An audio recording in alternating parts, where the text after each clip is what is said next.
Living Legend is brought to you by King Auto Production.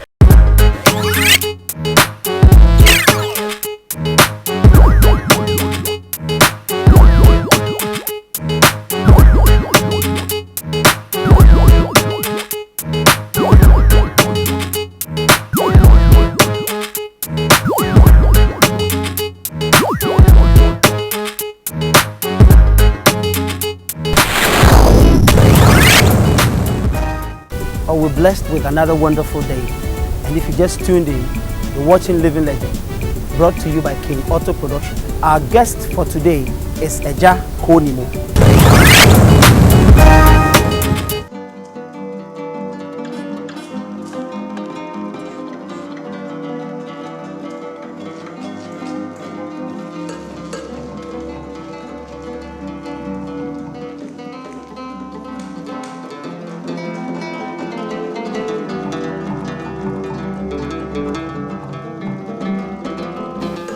You're welcome to Koo Nimo Adadem Cultural Resource Center, situated at Udwasi New Site, Kumasi.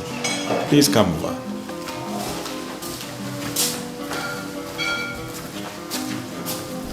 My name at birth was Kwabena Bua Ampunsi.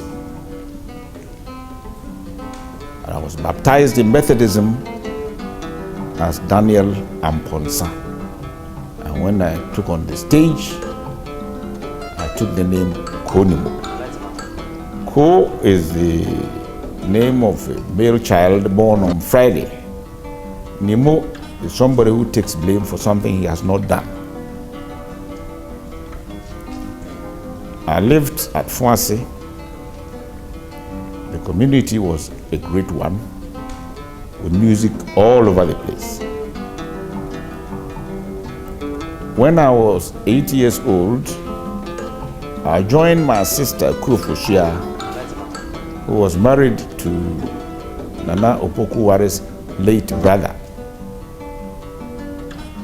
Bemose Kwame Bush.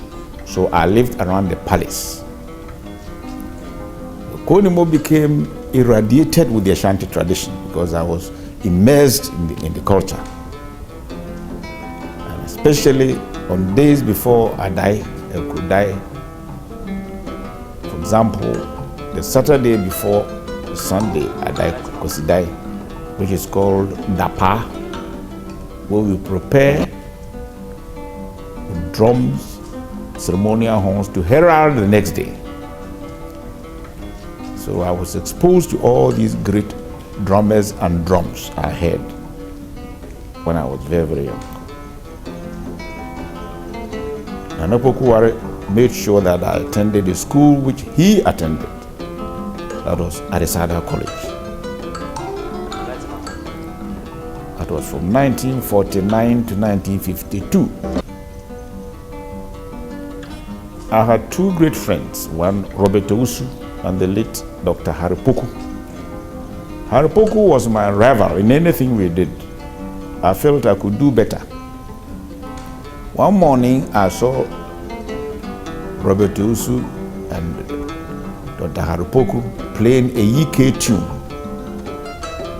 When I saw Haripoku playing, I said, Harry, playing guitar?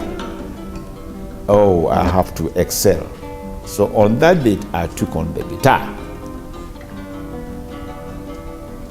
We had the Adesaro College Band, and we left, came back to my village. So Koo Nimo started there as a people teacher. My salary was £3, 1 shilling and 8 pence. But I was able to help my late mother to put up a house at Nshayum number 2, Denchra. And usually on Saturdays, I would walk to Kumasi on foot with some of my students as an exercise. And I used part of my money in buying books, especially penguin books and pelican books, for a library. The first book I bought was A Tale of Two Cities by Charles Dickens, and then the other one was Kidnapped by R.L. Stevenson. At the Central College taught me discipline. Right here is the residence of Afro Moses. And we want to find out from Afro Moses who he think Agya Koo Nimo is. Afro, how will you describe Agya Koo Nimo? Agya Koo Nimo, he is a great person, very great, you know. And when he's performing, the stories he tells, and man, he's a great performer.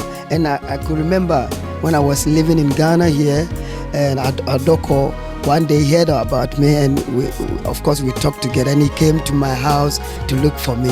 It was a big honor for me, such a great person of like Koo Nimo coming to look for me, and I was so happy. And I even did a gig with him playing my guitar. Of course, I was going around in Ghana to play Jamina Bue. Even Ted I, we became very big in 1984. We were the best band in Ghana, and we were having two white people from France. They were Packers.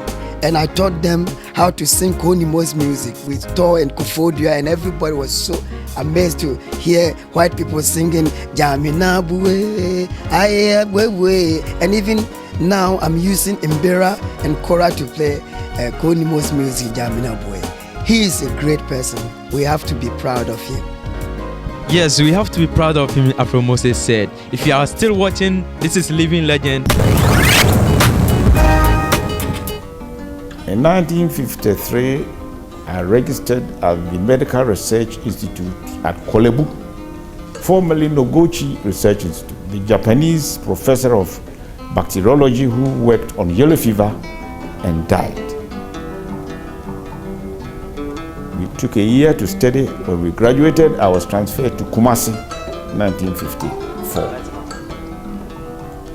There I met Professor W.N. Lane, late professor of pathology, first dean of the medical school. At Kumasi, I met Professor F.A. Kufuor, emeritus professor of chemistry, and Professor Mayure Opoku, choreographer and dancer at the University of Ghana, Institute of African Studies, Legon. So I was really good company.